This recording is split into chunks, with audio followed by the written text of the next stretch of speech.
would go out and they wouldn't have a place to take people.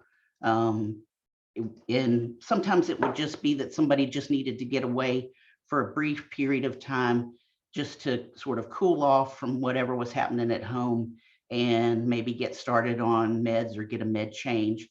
And so the idea of the crisis center was to provide some place for the crisis team to bring people, a place for family to bring their loved ones, a place for individuals to walk in, and a place for law enforcement to bring as a diversion to arrest of someone who has just committed a crime, like a petty crime because of mental illness, and also to sort of end the overuse of emergency departments for psychiatric crises, because really, our emergency departments aren't designed to handle that.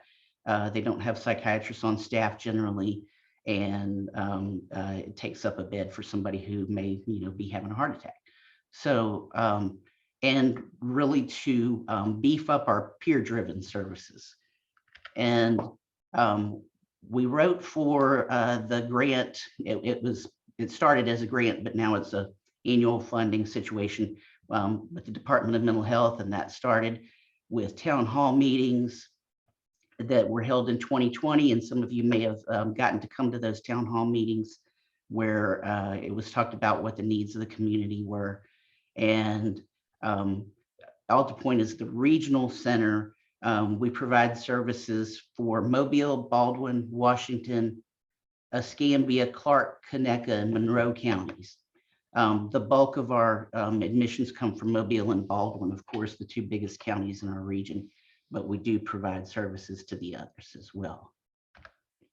And so our plan for services was that it's a peer-centered experience from the moment somebody gets in the building or is stepping out of a police car. And there's an option for a peer-only experience. And we have what's called the Peer Resource Center, where an individual can walk in. We're right on the bus line. If they're having a psychosocial crisis, they may be dealing with homelessness or having some family difficulty, or just need a place to talk with someone who's had a similar experience. And so they can enter this peer resource center and just talk with someone and never have to come in contact with a clinician. And for some people, that's really, really important to them, because having always dealing with someone clinical in the mental health center is, there's always going to be a power dynamic, and that's not always the best approach, and somebody doesn't always need that. And from there, we have almost like an urgent care model where we have quick stabilization, where if somebody has been off meds for a while or they need a change in meds and they don't need to stay for any significant length of time, we do provide, quick treatment and get them back out if they've got a, good, stable home environment. For individuals who need something more than that, we have a 23-hour unit, and it's less acute than an inpatient hospitalization and less acute than our extended care option. So there are 15 recliners, and they're in a semicircle. It's a communal space, so we have to COVID test everyone before they come in. And if they test negative, then we get them showered, changed into scrubs, and they sit in a recliner. And basically, it's not designed to be super comfortable. Otherwise, we would be a homeless shelter. And the meals are not designed to be anything extravagant either, for that same reason. They're pretty much like a chicken sandwich, Hot Pocket kind of thing. And so that 23 hours from the moment somebody walks in the door, it's really targeted at what are all of the things that we need to do for that person as a whole to ensure that they can go back out into the community tomorrow. And so that includes medication, therapy, discharge planning to make sure that they have stable housing, supports in place, reaching out to family, making sure that their medications are set up, getting them linked to primary care, whatever that may be. And we have an integrated care model here where we have the ability to do medical as well while somebody's here. We also have the ability to do medically monitored detox, and for opiate and alcohol withdrawal, we can do a full withdrawal protocol, just like a medical detox center. Then the next step, if they haven't progressed within that 23 hours and they're not ready to go back out into the community, we have a 6-bed extended observation unit. And that can be up to 7 days. The average length of stay is about 3.5 to 4 days on that unit. And so that's really, targeted at linking them to more intensive services and, getting all of the supports in line and making sure medication is doing the trick. So we are able to quickly get law enforcement in and out. So it is a deterrent from an arrest, which typically takes a longer period of time for law enforcement to manage a call with someone with a mental illness, because they spend more time on the call, then they spend more time taking them to Metro and doing paperwork for booking. So we wanted to make it as quick and easy as possible so it would be a deterrent to arrest. And we work with our community partners to have good relationships to keep people coming back. So this is a commercial that we did. Hopefully it will, yeah, there it goes. Maybe.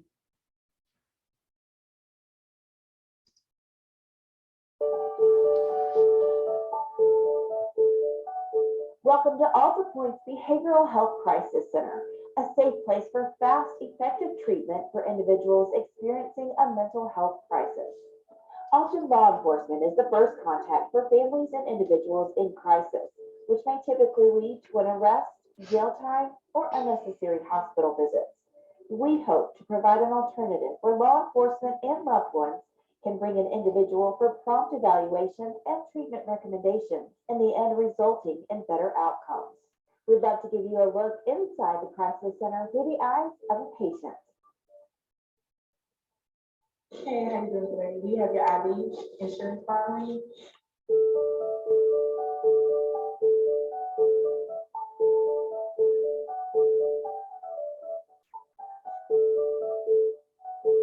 My name is Lindsay and I'm a peer specialist.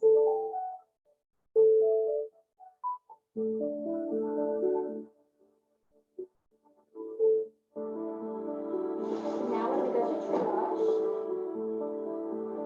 Hey, I'm so glad you came to see us today. What's going on?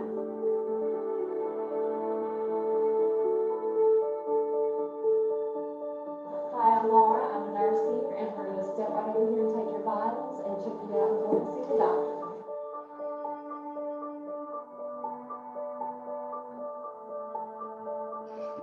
How you doing? I'm Roland. I'm your mental health second. I'm going to be helping you today.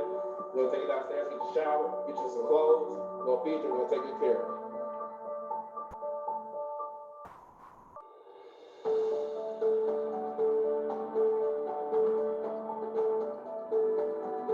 Let me get some paperwork together. I'll be right back. Hi, I'm Dr. Amy Reisner. Very nice to meet you.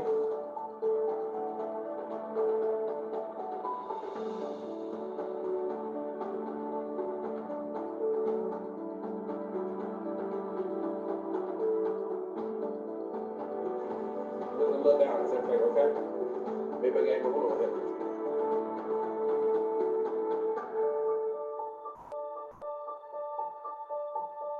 You doing all right? Okay, great.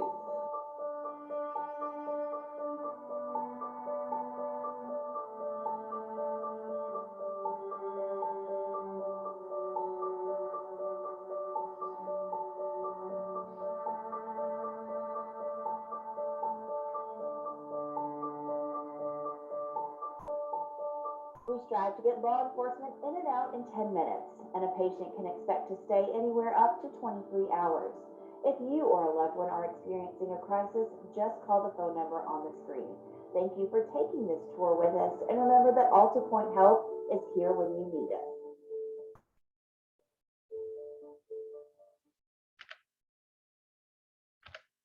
Let's see if we can get it to advance to the next slide now.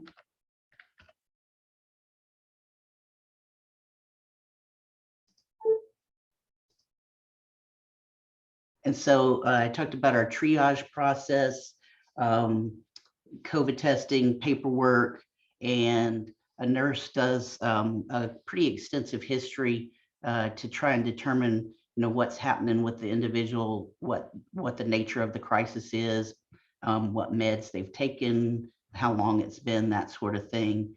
And then after the nurse does the triage, the physician meets with the individual and talks with them, and then they're admitted to the unit. And so since we've been open, some of the modifications that we've made is that we've changed and added on like the urgent care model, where we have had individuals who have come and not wanted to stay the 23 hours. They didn't feel comfortable being away from home overnight or not having their phone, those sort of things. Because, of course, for HIPAA, we can't allow phones on the unit. Everything's got a recording device on it now. So, and we didn't want people to just walk away without any treatment. And so the urgent care model addresses that. Really, there's people who are not, they're not in such a crisis that they would require an overnight stay, but they're in more of a crisis than would be a typical outpatient visit. And the peer involvement very early on, we found that was really comforting to people to be able to sit with the peer and do their paperwork and to meet them at the car and hear that, I've been through this before, you're going to be all right. And then our extended observation unit came on at about month 3. We were really pressed for time when things happened with the grant, where COVID kind of delayed it. And then all of a sudden, they're like, okay, we're going to do this. The state, we're going to make 3 awards throughout the state, and it was Huntsville, Montgomery, and us. And Turk, our CEO, was like, I want us to open by May 1st. Well, that was a very short deadline. So you can see in the back of this picture that the walls in the unit there that divide the extended ops and the temp ops don't go all the way to the ceiling. This is phase 1 of our construction, and it's going to get much more permanent and individual as we move forward.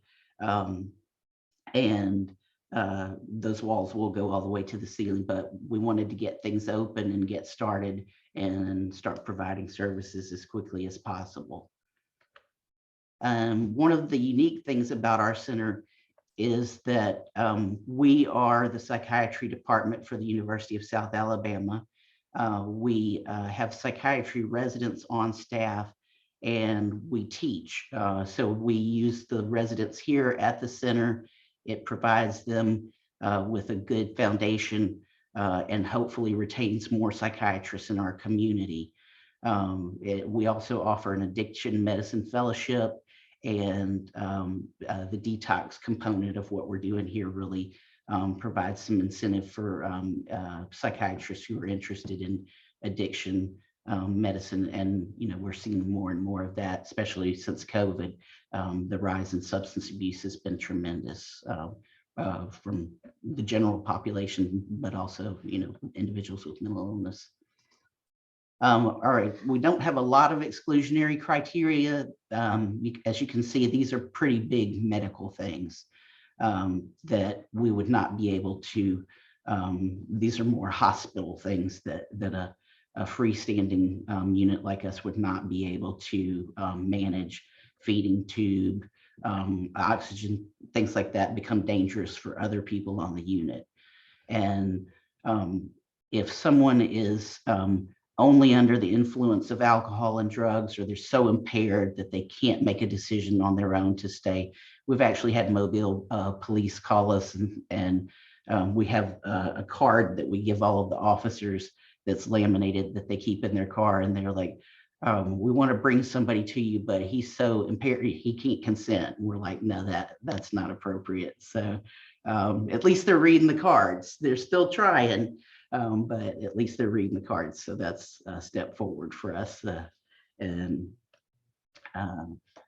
we get referrals from within the Alta Point continuum, individuals who have history with us through one of our outpatient offices. We get a lot of referrals from Thomas Hospital. We get some from South Baldwin. The bulk of them come from USA Medical Center, and law enforcement, walk-in, family, or other mental health providers in the area. And this is actually NAMI's graphic, the Help Not Handcuffs graphic, because law enforcement is such a big component of what we're doing here, and really trying to provide education for law enforcement as part of this to deter arrest of individuals with mental illness for petty crimes. And the Stepping Up initiative, which is in Baldwin County now, and has been in Mobile for almost 3 years now, is really making an impact with that. We provide briefings for Mobile PD and train officers. We've done some training with different entities in Baldwin County as well. Work with Sergeant Sutherland and Foley on training, and really trying to change the way law enforcement interact with individuals with mental illness through training. And NAMI has certainly been a big part of that. We just had CIT training in, I guess it was November in Mobile, and they're coming back from Huntsville to do some train the trainer, so that we can continue to do those trainings here locally. So one of the neat things about this building is that it's huge. And I managed all of our intensive outpatient services before the crisis center opened, and we were able to fold them all into this building for the Mobile side. I still have the Baldwin side, and those are mainly based out of the Fairhope office. But having our assisted outpatient treatment program, which is the court-ordered outpatient treatment, our crisis response team, assertive community treatment, which is all services in the home, the Stepping Up initiative, and then a forensic assertive community treatment team for individuals who are justice involved, is really neat. Because if an individual comes into the crisis center and they're already on one of those teams, then the case manager or therapist from that team can come over to the crisis unit side, meet with them, and we make sure that there's really good continuity of care. And it's also important for referrals the other way. So if we've got somebody at the crisis center who needs more intensive services on the outpatient side, we're able to make that link right here. Substance abuse treatment is a big part of it. Easily a third of our population have a co-occurring substance use disorder. The national average is well above half.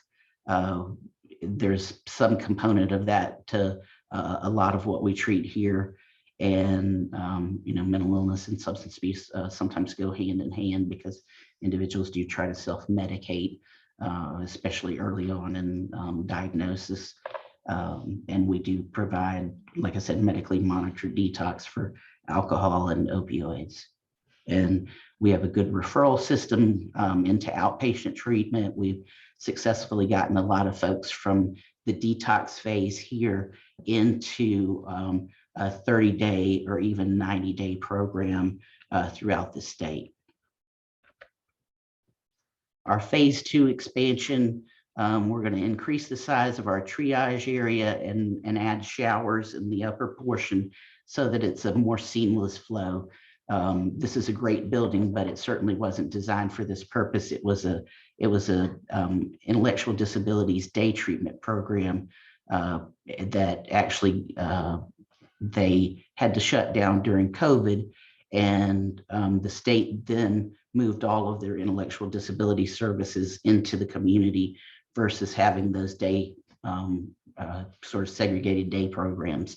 And so it did provide us with a fantastic building, but it still has to be retrofitted in our phase 2 expansion to be more seamless for what we're using it for.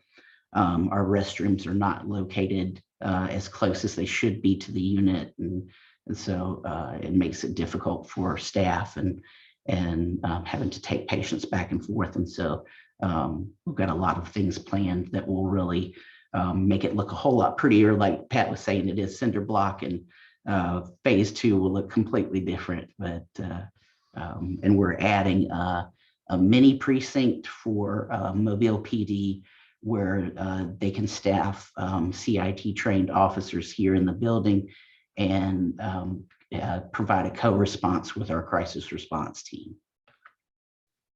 The startup impact, like I said, it's been an alternative to arrest for law enforcement. They haven't sent as many transports to emergency departments.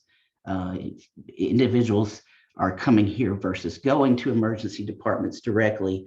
And so that's,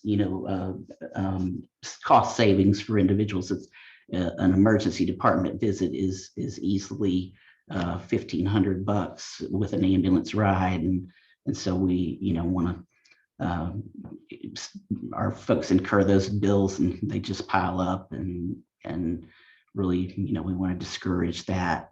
It's strengthened relationships with our stakeholders.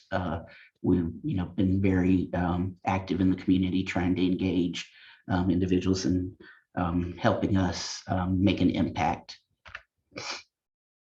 And I think that there's been a greater awareness of mental health in our community and the needs of the community. We've had the opportunity in December, we did a sequential intercept mapping, which it was for the Mobile area, and we hope to do it in Baldwin, where we had a consultant from New York come down and map out all of the gaps in our system. And one of the biggest was that Mobile doesn't have mental health court. Baldwin has that, but Mobile doesn't have it yet. And so really trying to divert individuals from the criminal justice system is huge in Mobile.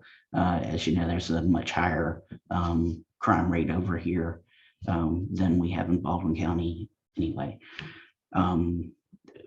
We've strengthened our peer program as a company.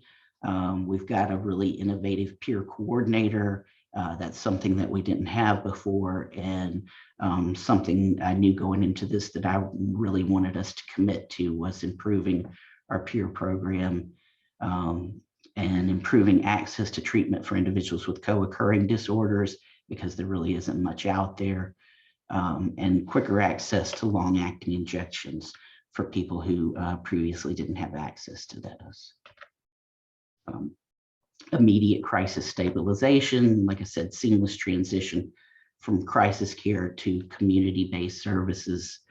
And the Stepping Up initiative, like I said, that's also in Baldwin County, focuses on reducing the number of arrests, increasing access to treatment, reducing the length of stay in jail, primarily through that mental health court component, and reducing recidivism also through the mental health court component, which I'm hopeful that Mobile will get within the next year.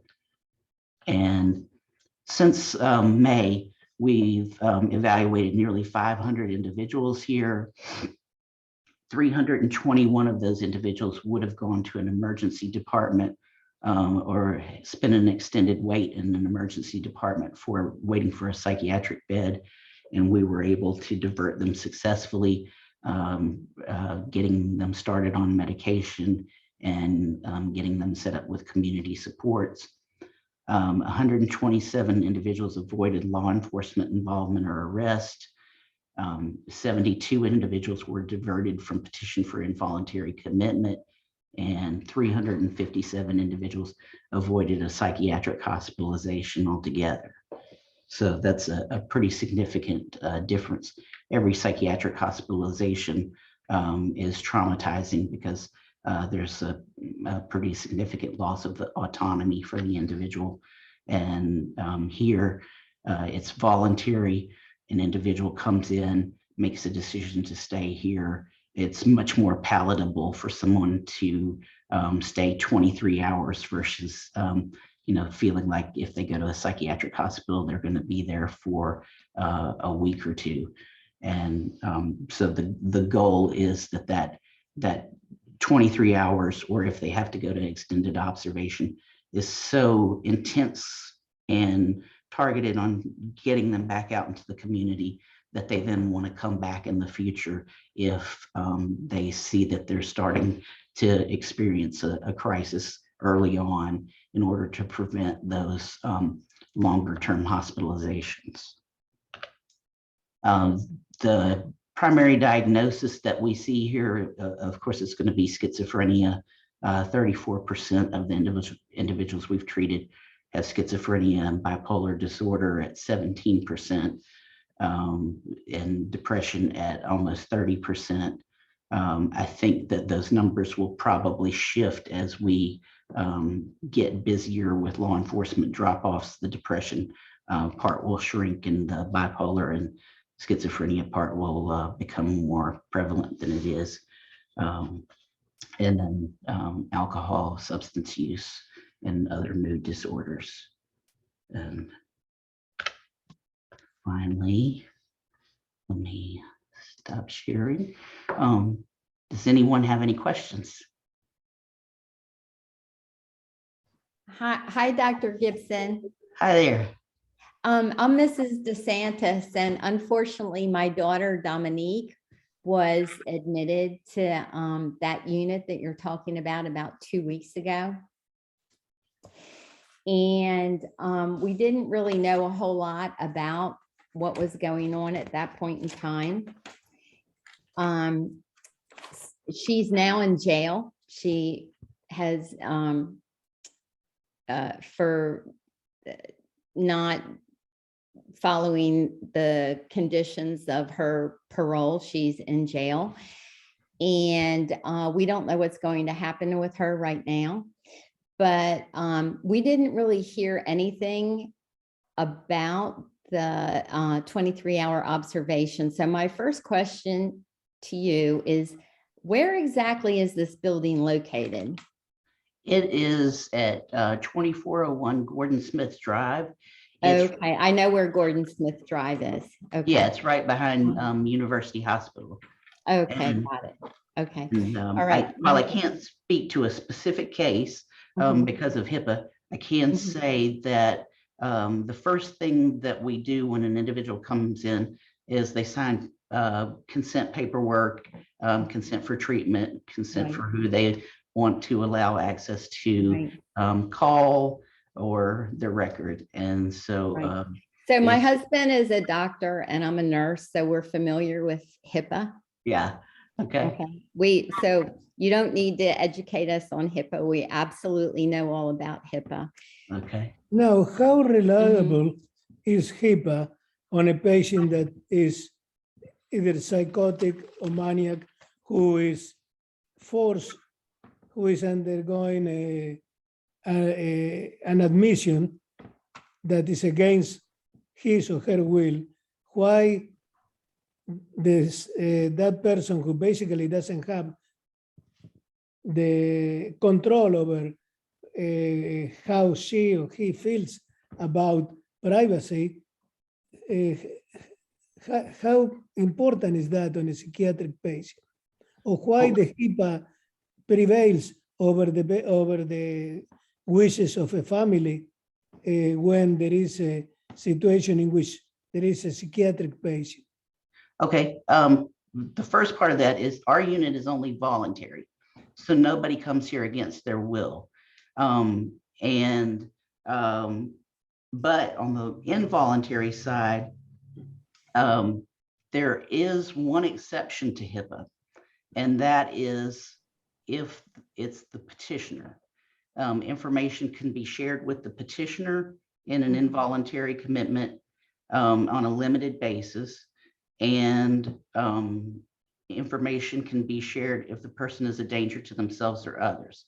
Okay, so I'm a Otherwise- little confused because we initially, so my husband and I, we live in Bowen County, and we did probate my daughter back in August. And our daughter, and she did end up at East Point Hospital. And then from East Point, she went to a boarding house in Mobile. And then what happened is we lost the probate because East Point discharged her to Mobile. So the jurisdiction Yeah, was completely different, which I think is so messed up, because if Alta Point takes care of Mobile and Bowen County, then there has to be some kind of reciprocity between the probate judges who are taking care of these individuals. So I think that's really messed up and needs to be figured out. But anyway, our daughter ended up in a boarding house, which we knew she would not be able to manage. Actually, we told East Point that she needed a group home or something else, which she spent 6 years in, but they told us that the psychiatrist felt comfortable discharging her to a boarding house. We knew that was a big mistake, way too much freedom. So she ended up causing problems at the boarding house, which we knew were going to happen. She ended up at the crisis center, but you're telling us it was voluntary. I don't see my daughter voluntarily going to the crisis center, and we couldn't probate her and have her go to the crisis center even if we wanted to, because we're in Bowen County. The probate judge was in Bowen County. So how did she end up at the crisis center in that case? I can't speak to a specific case. All I can tell you is that we are 100% voluntary. We have never had to seclude or restrain anybody here, although we do have the capability to do it if somebody's a danger to themselves. or others. So on her own, she agreed to go to the crisis center. I can't speak. What I hear case. Cindy saying is that without, and she probably doesn't even know the case, you know what I mean? But that either she had to voluntarily go, or somebody had to take her over, or the police took her over. You know what I mean? Somehow she got there. But even with Because the I'm not police- understanding how this happened. I mean, I'm glad that she ended up, by the way, Dr. Gibson, I'm glad my daughter ended up there. Don't get me wrong. I'm just, I'm getting some conflicting information by the fact that you're telling me it's that it's voluntary. And I know my daughter, and I know she would never go there voluntarily. But what happens is, if I can speak to that. Yeah, go ahead. Just because I had some interactions with some of the police officers. So if she was with the police officer, they will say, kind of, in a nutshell, say, I can take you to jail, or I can take you to the crisis center. Okay, that makes sense. Actually, Mobile PD will not do that. It is actually against the law for them to do that because it's coercion. So they do offer options, but they don't say, they can't do an if or situation. But law enforcement does ask. Law enforcement has actually gotten here with somebody who's been unwilling to get out of the car, and they, instead of taking them to jail, they took them right back where they got them. And maybe they don't say, Maybe if they that's say, Patrice's interpretation. would you like to go to the crisis center, or would you like to go to jail?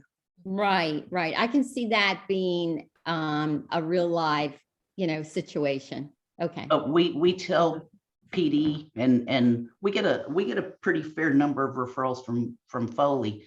We tell them, make sure that they are voluntary before you bring them, because if they're not, they can walk right out the door, and there's nothing we can do to stop them if they're not a danger to themselves or Okay. others. So to me, it's not really a crisis center then, because most mentally ill people don't realize that they're mentally ill.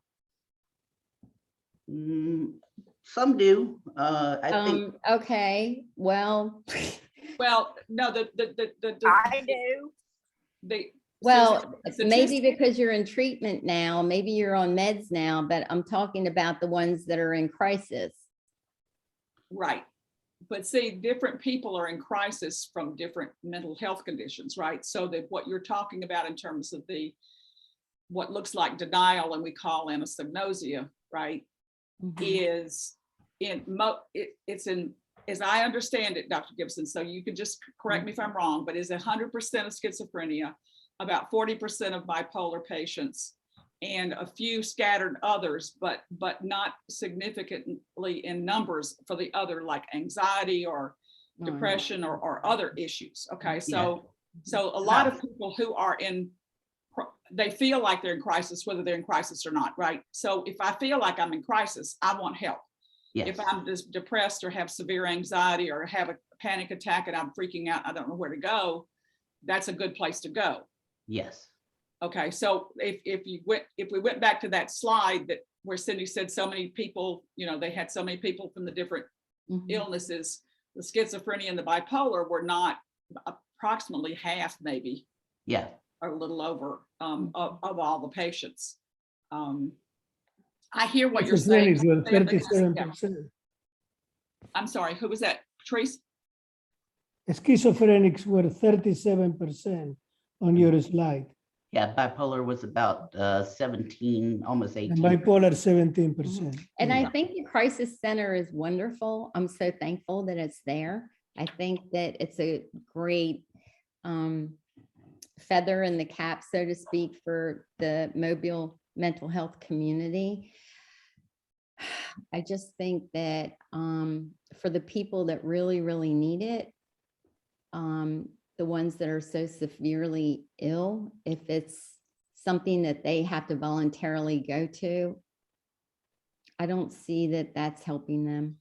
Yeah, and not any of these solutions, in my opinion, are ever going to help everybody. So that if we can help a significant chunk of people with one, we still have to figure out this SMIs, the ones who do have anosognosia, the ones who do not think that they're sick, the ones who are severely ill to the point to where they are, I mean, objectively in the real world, they are a threat to themselves or others just because they are so out of it. And I think that that's what Suzanne's getting at, is that that's the point, that's the group of people that her daughter falls into. And that's a large group of people, Pat. That's not the small, that's not, that little piece of the pie here that we're talking We have a about. pretty significant number who do have anosognosia. I would say it's about 70% of schizophrenics who are who deal with that. And even so, without admitting or believing that you have a mental illness, there is still the understanding of this is where I get help when I need help. And for a lot of people, that's been East Point in the past, and it's been there have often not been voluntary beds there, and so they do come here on a voluntary basis. And even if it's just to have a place to stay and a hot meal, they're getting treatment while they're here. And for a lot of people, it makes a huge difference to be able to come here versus to have to be handcuffed and go somewhere involuntarily. I mean, that's The other thing, Cindy, I think that Patrice and I were impressed with is that people leave with medications. They don't leave with a prescription to go to the drugstore to get Right. medications. They actually leave with medications from the crisis center to get them through to whenever they get a script or whatever. Yeah. And which I found to be incredibly helpful, period, to the at-large community. Yeah, a lot of individuals who do have anosognosia throw their prescriptions away when they walk out of an emergency department. But if they have the pills in hand, they're more likely to take them. And we link them to our more intensive services and help monitor those things.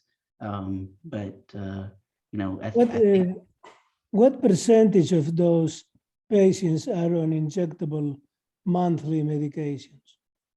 I think probably about 40% of the individuals with bipolar or schizophrenia that we've treated are on an injectable medication. And some people just don't like the injection, even though it is a good option. And, you know, they do have side effects and you know, sometimes people are just fearful of them, but we do try. And some people do really well on oral medications. It just depends on the person. Everybody's different. You know, mental illness, there's no cookie cutter, you know, symptoms, diagnosis, treatment. Everybody is unique. And Anybody else have questions? I Comments? do. Yeah, okay. So Dr. Gibson, first of all, if they do not have insurance, how do you all handle that? doesn't matter. Okay, that's good.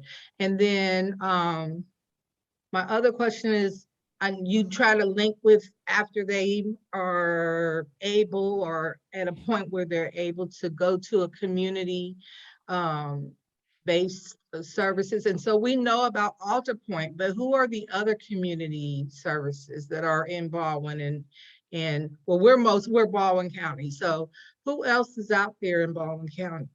Usually, if it's somebody who has history with Alta Point and has been seen within our continuum, we link them back to Alta Point because there aren't really any services, particularly for Medicaid or uninsured.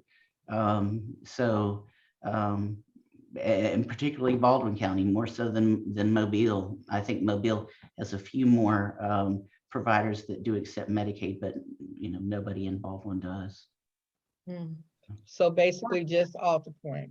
Yeah. It's really the only services. Or Yeah. Medicare for that matter. My brother has Medicare and tried to find somebody in Baldwin County. He couldn't find anybody in Baldwin County. Yeah. I mean, we've got a serious shortage of psychiatrists in our area for sure. And our hope is with the residency program that, you know, we have exciting things going on here that will keep them here and keep them in practice in our community. You know, it's terrible to train them and then see them go off to, you know, the Northeast where, you know, they make a lot more money, but there's less need. So. Well, I'm not going to go there. There's need everywhere, Cindy. That's I true. swear. Oh my God. That is true. But the per capita ratios and some, you know, some of the posh places they like to go are certainly better than us. So. Yeah, the county my son lives in has 4 facilities that accept Medicaid, and not one psychiatrist that I know of accepts Medicaid. Wow. Yeah. Yeah. So it's not a pretty picture anywhere. Yeah. Go ahead. Can I Trace. ask a clarification question? Sure. On the urgent care type services, Mhm. say somebody has a provider, but Yeah. they can't get into them for 3 months. Would that be where they could go if they needed an immediate care? If it's a crisis in nature, yes. We don't want to take the place of outpatient services, especially Right. at this stage, because we do only have one psychiatrist, Dr. Ingerizer, and he pretty much works 24/7. We have a nurse practitioner that we've brought on for evenings and weekends to give him some relief, but that poor man works himself to the bones. And so if it's in substitute of, say, you know, waiting for an appointment at a private psychiatrist, then no, there has to be some element of crisis to it. Okay, thank you. Sure. Miranda, you and Katie, Vicki, any of y'all got any questions?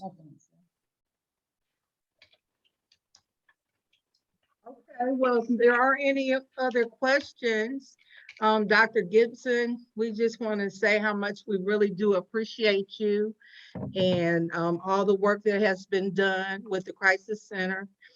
And that NAMI Baldwin County wanted to honor you as one of our champions. Oh, And so thank you. we have a plaque here that we wanted to present to you. I am It so says, sorry. thank you for your tireless efforts towards the establishment of the Alta Point Behavioral Health Crisis Center, which is serving Baldwin County, Alabama.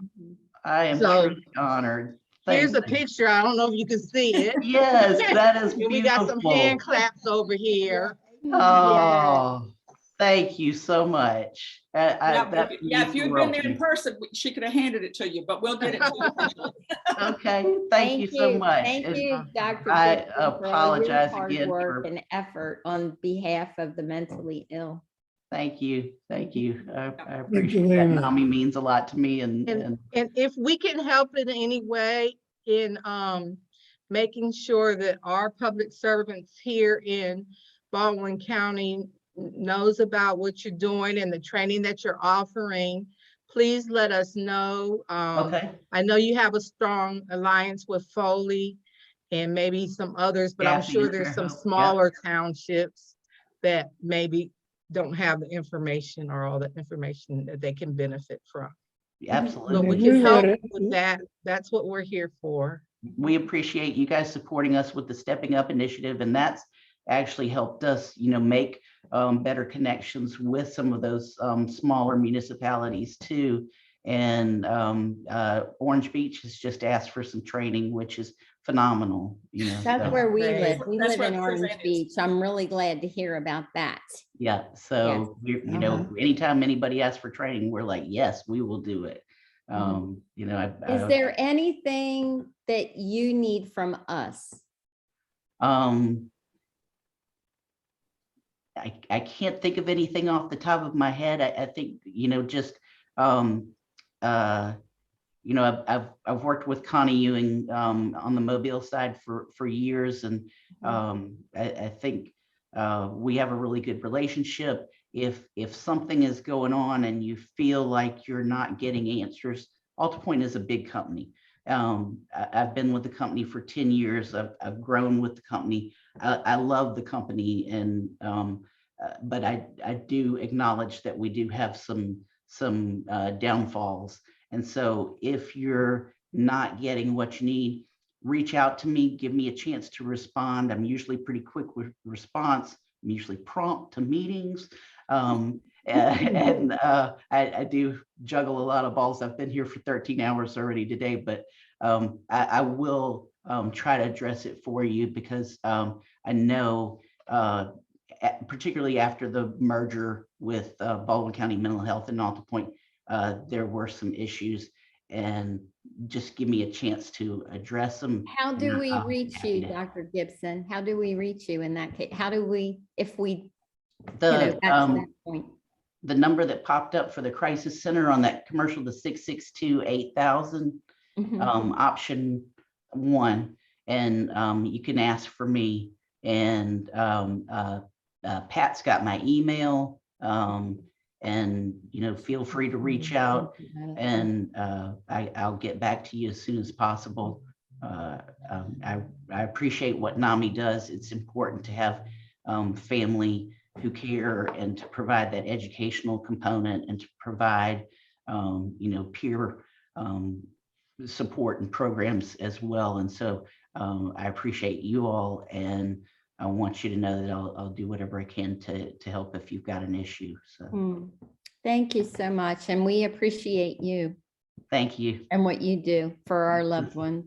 It's an honor and a pleasure to be with you guys tonight, and I'm sorry that it wasn't in person. Don't We'll worry. we'll redo it on something else later. No worries. Okay. Okay. Well, thank y'all. Trace, you got anything else? Good night, everyone. Night, everyone. Thank you night. guys for hanging with us. We appreciate